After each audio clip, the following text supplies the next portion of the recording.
Good evening, everybody, and welcome to this last evening update for Tropical Storm Imelda here now.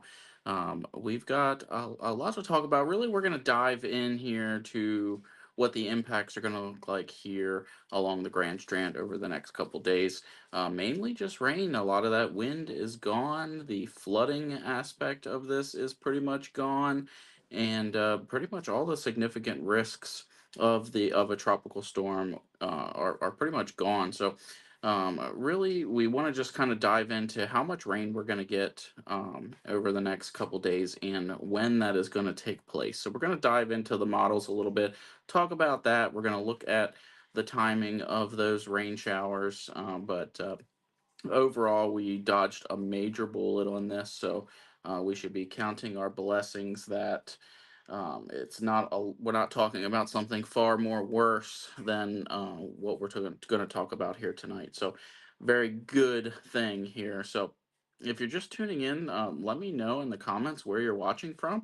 I will go back through comments here a little bit later and check out the comments and kind of reply back to them a little bit, but we do want to dive in to the information that we want to get past tonight so I don't hold people for too long. We want to take a look here at radar here, and we do have a couple showers here. We got one shower over the Carolina Forest area right now, but then we also got a couple other showers here moving up into North Carolina as well. Here's that shower currently moving over the looks like the Clear Pond community of Carolina Forest, Myrtle Beach National area. So we do have a couple showers out there right now. Um, that is only the beginning of what the showers are going to look like here for the next couple days. We do have a pretty decent rain shower moving over the city of Georgetown right now. So overall, not too bad out there right now. But we do have tropical storm warnings right out off the coast, not up to the coast. We are not under a tropical storm warning at all, but there is one out there more for the boaters and fishermen, things like that, over the next day or so here. So not a whole lot really to worry about there. But we're going to dive in and talk about the big picture, and that is my little buddy down here, Imelda, who is no longer drunk in the Bahamas. She's starting to work her way out to meet up with Umberto here. And though we'll get this right out of the way, these storms are not going to collide into one massive hurricane, a Category 6 hurricane, or anything like that. It's Humberto is just creating that steering pattern and providing the flow for Imelda to kind of swap out to sea there. So take a look at the current spaghetti models here. That one outlier still lying there here. Uh, Wanted to come up towards the Wilmington area. Definitely an outlier. Not going to happen. I hate to tell you guys, but that is not going to happen.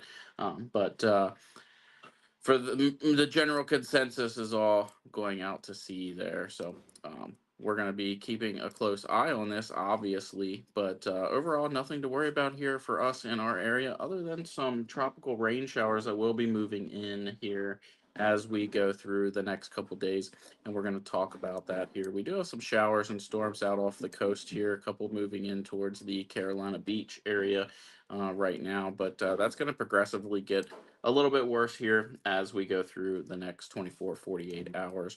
And what does that look like here? We could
So we'll come back here and we will take a look here.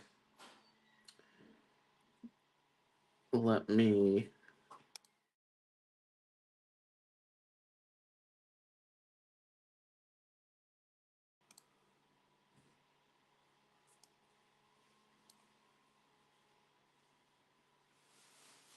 All right. So now we can take a look here. Now that I got my audio corrected here real fast. Bear with me. I did rebuild my entire stream here for the studio.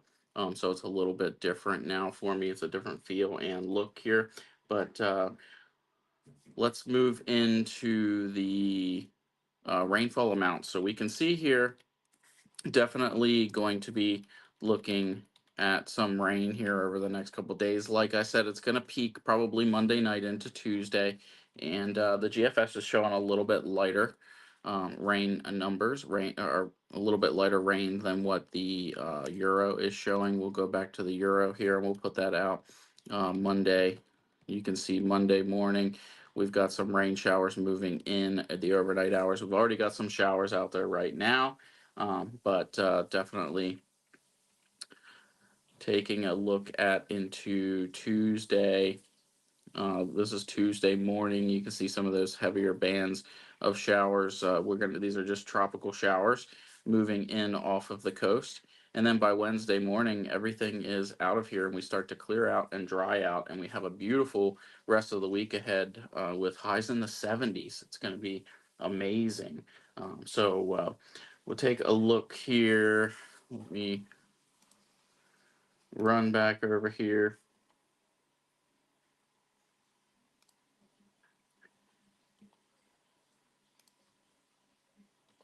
All right. And now we'll look at rain totals. Okay. So pulling up these rain totals. This is going to be the Euro. The Euro's calling for, this is now through Friday at 2 p.m.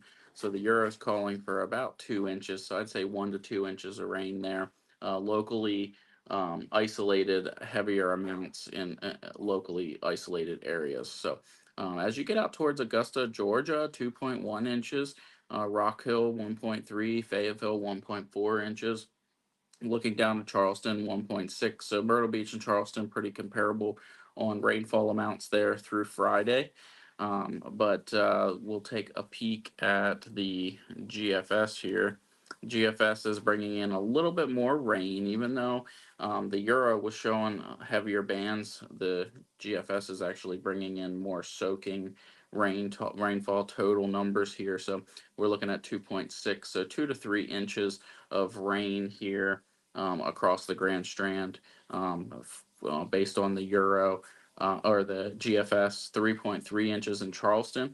So I would say collectively as a whole, just based on those two numbers, I would say we're going to be looking anywhere from 1 to 4 inches total of rainfall. These are going to be widespread tropical showers that are going to work in. It's not going to be a constant rain. We will have breaks in between those showers, but it's definitely going to be a wet couple days, Monday and Tuesday. And then by Wednesday, we clear out and looking a whole lot better as we move through the middle portion of the week. So overall, not looking like it's going to be too bad. The flooding risks are all completely gone, and we don't have to worry about any of that anymore. So, the flooding risk. I mean, the other day we were looking at some crazy numbers here for the Euro and the GFS were throwing out some crazy numbers for rainfall totals over a foot of rain. That was worst case scenario. Now we're getting into best case scenario where this storm goes out to sea. And yet again, for the 2025 hurricane season, another fish storm. The only landfalling storm this year in the 2025 hurricane season has been Tropical Storm Chantel, which obviously made landfall in South Carolina. So we are the only ones to see the tropical action here as far as landfalling hurricanes go. So, or tropical storms or hurricanes. So pretty awesome to see that here in South Carolina this year. And thankfully, nothing has been destructive. So if we were going to see it, now those are the storms to see. The Chantel was definitely the one, and we were chasing that one, and it was a lot of fun getting to hang out with people and kind of go over what was going on at the time. But other than that, really, not a whole lot to discuss with this. This is going to be my last um, update on this, unless things significantly change over the next 24 hours or so. But definitely going to keep a close eye on it. But we're going to have our posts, our daily posts every day about the current situation and what's going on with Imelda. Umberto, he's scooting out to sea and gone, trying to get his girl to go with him here. So we're going to be looking at a Category 1 hurricane here by looks like Tuesday by 2 p.m. on Tuesday, looking at a Category 1 hurricane. Let's measure this out here. Let's pull up our handy dandy measuring tool here, and we'll go from Myrtle Beach to the center here. That's 369 miles. If we got to the edge of the cone, that's 283 miles. So pretty far out there away for us to be worried about anything, anywhere, anytime uh, around here. So really overall, this is best case scenario. This is what we people were wishing for, and those of you that wished for this to go out to sea, you got your wish, and we are moving on from this over the next couple days. Right now, we do have some tropical watches and warnings out in place. They are down in Florida, off of the Florida coast here. We've got some. We'll start up here. We got a tropical storm watch up in Jacksonville, from Daytona to Jacksonville area. We do have tropical storm warnings extending all the way down the coast of Florida to the Miami area. And So keeping an eye on those areas, they're going to be seeing some tropical storm force winds and maybe some beach erosion. They're going to be seeing some of the impacts of this as we move through the next 48 hours. And then that storm's eventually going to start making its way out to sea and make that hard corner here. So again, spaghetti models looking that one outlier here, definitely not going to happen. But Everything else, the general consensus is going out to sea. So going out to meet Humberto and go out to die in the middle of the Atlantic Ocean, which is a good thing to see as we move through the next couple days here. So other than that, this, like I said, this is my last update on this. I don't feel like we need to beat a dead horse to death here on this, but just wanted to come on tonight and just share my thoughts on what it looked like for the rain moving forward here for the next couple days. And so just brace yourself for some wet weather. We desperately need it, which is a good thing. If we're going to get this rain and impacts, these are the ones that we want to get. Besides the wind and flash flooding and all of that, we definitely don't want that, but we definitely need the rain. So excited to see that rainfall here over the next couple of days. So when you wake up tomorrow, probably be some showers around. We'll keep you updated. If you can, and you haven't done so yet, head on over to our YouTube page, like and subscribe to all of our social media, especially the YouTube. Hit that bell icon so that way you receive notifications when we do go live. We only go live during severe events with severe updates. So we definitely want to make sure that you get the notifications when we do go live for those specific events. So other than that, that's all I have for you tonight. You guys stay safe, and I'll make sure you stay aware.